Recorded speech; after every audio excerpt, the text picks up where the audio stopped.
हाँ जी, ਹੁਣੇ ਮੈਂ ਸੋਸ਼ਲ ਮੀਡੀਆ ਤੇ ਦੇਖ ਰਿਹਾ ਸੀ ਕਿ ਉੱਥੇ ਸ਼੍ਰੀ ਅਕਾਲ ਤਖਤ ਸਾਹਿਬ ਦੀ ਬਿਲਡਿੰਗ ਦੇ ਆਲੇ ਦੁਆਲੇ ਕੋਈ ਜੋੜਾ ਘਰ ਜਾਂ ਗਠੜੀ ਘਰ ਬਣਾਉਣ ਦੀ ਕੋਸ਼ਿਸ਼ ਤੇ ਹੋ ਰਹੀ ਆ ਤੇ ਉੱਥੇ ਖੁਦਾਈ ਵੀ ਹੋ ਰਹੀ ਆ।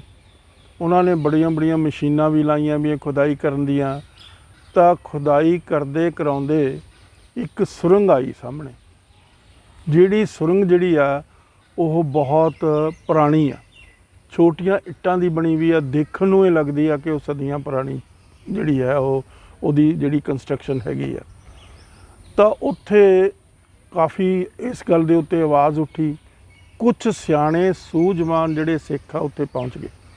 ਉਹਨਾਂ ਨੇ ਪ੍ਰੋਟੈਸਟ ਕੀਤਾ ਵੀ ਇਸ ਨੂੰ ਤੁਹਾਨੂੰ ਟੱਚ ਕਰਨ ਦੀ ਲੋੜ ਨਹੀਂ। ਇਸ ਦੀ ਜਿਹੜੇ ਸੂਝਵਾਨ ਬੰਦੇ ਆ ਜਿਹੜੇ ਇਸ ਪਰਟੀਕੂਲਰ ਚੀਜ਼ ਨੂੰ ਸਮਝਦੇ ਆ ਉਸ ਨੂੰ ਉਹਨਾਂ ਨੂੰ ਬੁਲਾ ਕੇ ਇਸ ਦੀ ਸਾਰੀ ਔਥੈਂਟਿਸਿਟੀ ਐਸਟੈਬਲਿਸ਼ ਕਰਾਂਗੇ। ਤਾਂ ਉੱਥੇ ਝਗੜਾ ਹੋਇਆ। ਉਹਨਾਂ ਨੇ ਜਿਹੜੇ ਕਾਰ ਸੇਵਾ ਵਾਲੇ ਆ, ਇੱਕ ਬਹੁਤ ਵੱਡਾ ਛੜਯੰਤਰ ਆ ਕਾਰ ਸੇਵਾ ਦਾ, ਜਿਨ੍ਹਾਂ ਨੇ ਲੁੱਟ ਮਚਾਈ ਵੀ ਆ ਔਰ ਸਿੱਖਾਂ ਦੇ ਇਤਿਹਾਸਿਕ ਸਥਾਨਾਂ ਨੂੰ ਉਹਨਾਂ ਨੇ ਖ਼ਤਮ ਕਰਨਾ ਹੈ। ਔਰ ਉਸ ਖ਼ਤਮ ਕਰਨ ਦੇ ਵਿੱਚ ਉਹਨਾਂ ਨੇ ਬਹੁਤ ਵੱਡੀਆਂ ਜਥੇਬੰਦੀਆਂ ਬਣਾਈਆਂ ਹੋਈਆਂ। ਅਰਬਾਂ ਖਰਬਾਂ ਰੁਪਈਆ ਉਹ ਲੁੱਟਦੇ ਆ ਸਿੱਖਾਂ ਦੇ ਇਮੋਸ਼ਨਸ ਅਤੇ ਸੈਂਟੀਮੈਂਟਲ ਉਹਨਾਂ ਨੂੰ ਕਰਕੇ। ਤਾਂ ਉਸੇ ਤਰੀਕੇ ਦੀ ਉਹ ਲੋਕਾਂ ਨੇ ਉਸ ਵਿਚਾਰੇ ਸਮਝਦਾਰ ਸੂਝਵਾਨ ਜਿਹੜਾ ਸਿੱਖ ਆ ਉਸ ਨੂੰ ਵੀ ਉੱਥੇ ਉਹਨਾਂ ਨੇ ਕਾਫੀ ਮੋਲਿਸਟ ਕੀਤਾ। ਤਾਂ ਉੱਥੋਂ ਉਸ ਤੋਂ ਬਾਅਦ SDM ਆਇਆ, ਕੋਈ ਨੌਨ ਸਿੱਖ ਸੀਗਾ ਉਹ ਵਿਚਾਰਾ। ਉਸਨੇ ਬੜੀ ਅੱਛੀ ਸਟੇਟਮੈਂਟ ਦਿੱਤੀ ਵੀ ਅਸੀਂ ਇਸ ਦੀ ਐਕਸਕਾਵੇਸ਼ਨ ਬੰਦ ਕਰਤੀ ਹੈ, ਅਸੀਂ ਉਸ ਤੋਂ ਬਾਅਦ ਇਸ ਨੂੰ ਐਗਜ਼ਾਮਿਨ ਕਰਾਵਾਂਗੇ।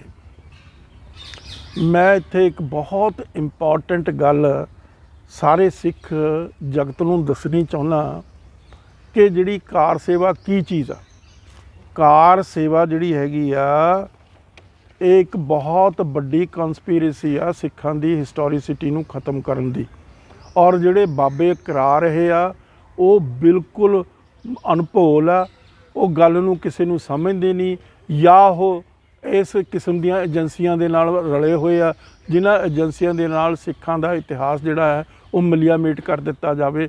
ਜਿਹੜਾ ਆਰਕੀਓਲੋਜੀ ਦੇ ਵਿੱਚ ਆ, ਬਿਲਡਿੰਗ ਜਿਹੜੀਆਂ ਪੁਰਾਣੀਆਂ ਹੁੰਦੀਆਂ ਉਹਨਾਂ ਨੂੰ ਆਰਕੀਓਲੋਜੀ ਕਹਿੰਦੇ ਆ। ਤਾਂ ਇੱਕ ਬਹੁਤ ਖੂਬਸੂਰਤ ਕੋਟੇਸ਼ਨ ਮੈਂ ਇੱਥੇ ਦੇਣ ਲੱਗਿਆ ਖਾਸ ਤੌਰ 'ਤੇ ਕਾਰ ਸੇਵਾ ਦੇ ਉੱਤੇ।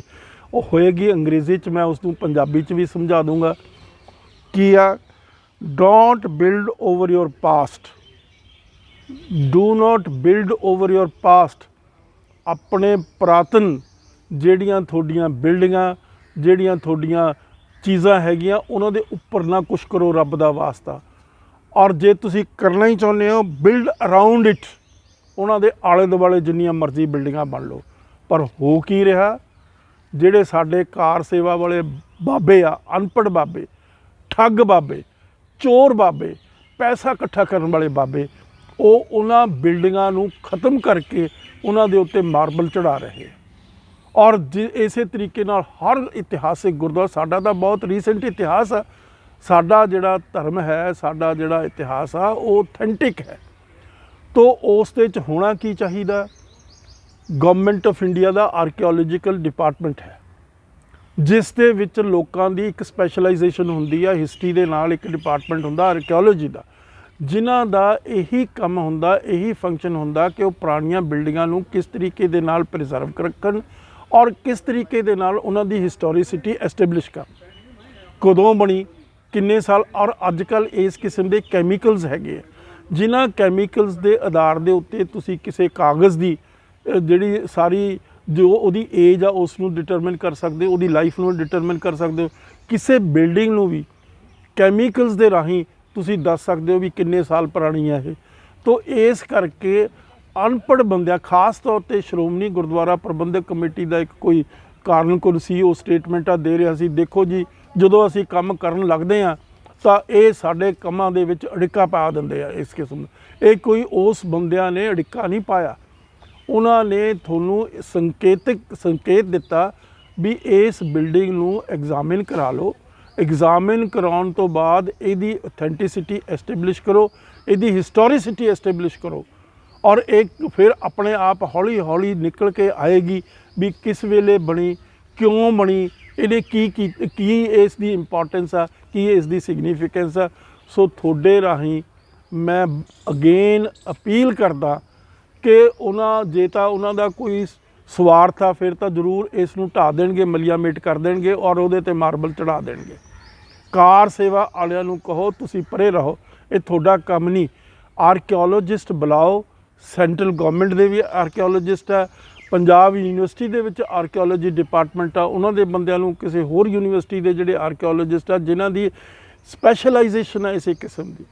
ਤੋ ਇਸ ਕਿਸਮ ਦੀ ਮਤਲਬ ਕੋਤਾਹੀ ਨਾ ਕਰੋ ਕਿ ਸਾਡੀ ਕੋਈ ਇਤਿਹਾਸਿਕ ਜਿਹੜਾ ਸਥਾਨ ਆ ਉਸ ਨੂੰ ਮਲੀਆਮੇਟ ਕਰਕੇ ਉਸ ਦੇ ਉੱਤੇ ਤੁਸੀਂ ਮਾਰਬਲ ਚੜ੍ਹਾ ਦਿਓ ਔਰ ਫਿਰ ਤੁਸੀਂ ਕਾਰ ਸੇਵਾ ਕਰਕੇ ਲੱਖਾਂ ਕਰੋੜਾਂ ਰੁਪਈਆ ਲੋਕਾਂ ਦਾ ਮਤਲਬ ਲੋਕਾਂ ਦੇ ਇਮੋਸ਼ਨਸ ਨੂੰ ਅਰਾਊਜ਼ ਕਰਕੇ ਉਸ ਤੋਂ ਬਣਾ ਕੇ ਭੱਜ ਜਾਓ। ਤੋ ਇਸ ਕਰਕੇ ਜ਼ਰੂਰਤ ਹੈ, do not build over your past, do not build over your past. ਆਪਣੇ ਪਾਸਟ ਦੇ ਉੱਤੇ ਕੁਛ ਨਾ ਚੜਾਓ। ਜੀ if you have to do anything build around it, ਆਲੇ ਦੁਆਲੇ ਜੋ ਮਰਜ਼ੀ ਕਰੀ ਜਾਓ। ਜਗ੍ਹਾ ਤੁਹਾਡੇ ਕੋਲ ਬਥੇਰੀ ਆ, ਜਗ੍ਹਾ ਦਾ ਤੁਹਾਡੇ ਕੋਲ ਘਾਟਾ ਨਹੀਂ, ਜਗ੍ਹਾ ਤੁਸੀਂ ਮੁੱਲ ਵੀ ਲੈ ਸਕਦੇ ਹੋ। 1100 ਕਰੋੜ ਰੁਪਏ ਦਾ ਬਜਟ ਹੈ ਸਾਲਾਨਾ ਸ਼੍ਰੋਮਣੀ ਗੁਰਦੁਆਰਾ ਪ੍ਰਬੰਧਕ ਕਮੇਟੀ ਦਾ। ਹੋਰ ਜਗ੍ਹਾ ਖਰੀਦ ਲਓ, ਹੋਰ ਜਗ੍ਹਾ ਤੁਸੀਂ ਗਠੜੀ ਘਰ ਬਣਾ ਲਓ ਜਾਂ ਤੁਸੀਂ ਜੋੜਾ ਘਰ ਬਣਾ ਲਓ ਜਾਂ ਜੋ ਮਰਜ਼ੀ ਬਣਾਉਣਾ ਚਾਹੁੰਦੇ ਹੋ ਬਣਾ ਲਓ। ਪਰ ਇਸ ਚੀਜ਼ ਨੂੰ ਜਿਹੜੀ ਪੁਰਾਣੀ ਸੁਰੰਗ ਹੈ ਉਸ ਦੀ ਕੀ ਇੰਪੋਰਟੈਂਸ ਆ, ਕਦੋਂ ਬਣੀ, ਕਿਹਨੇ ਬਣਾਈ, ਕਿਉਂ ਬਣਾਈ, ਕਿਸ ਕਿਸਮ ਦੀ ਉਹਦੀ ਹਿਸਟੋਰੀਸਿਟੀ ਆ, ਉਹ ਤੁਸੀਂ ਨਹੀਂ ਐਸਟੈਬਲਿਸ਼ ਕਰੋਗੇ, ਆਰਕੀਓਲੋਜਿਸਟ ਹੀ ਐਸਟੈਬਲਿਸ਼ ਕਰਨਗੇ ਕਿਉਂਕਿ ਉਹਨਾਂ ਦੀ ਇਸ ਚੀਜ਼ ਬਾਰੇ ਸਪੈਸ਼ਲਾਈਜੇਸ਼ਨ ਆ, ਉਹਨਾਂ ਦੀ ਸਟੱਡੀ ਆ ਔਰ ਉਹ ਇਸ ਚੀਜ਼ ਦੇ ਐਕਸਪਰਟ ਆ। ਧੰਨਵਾਦ।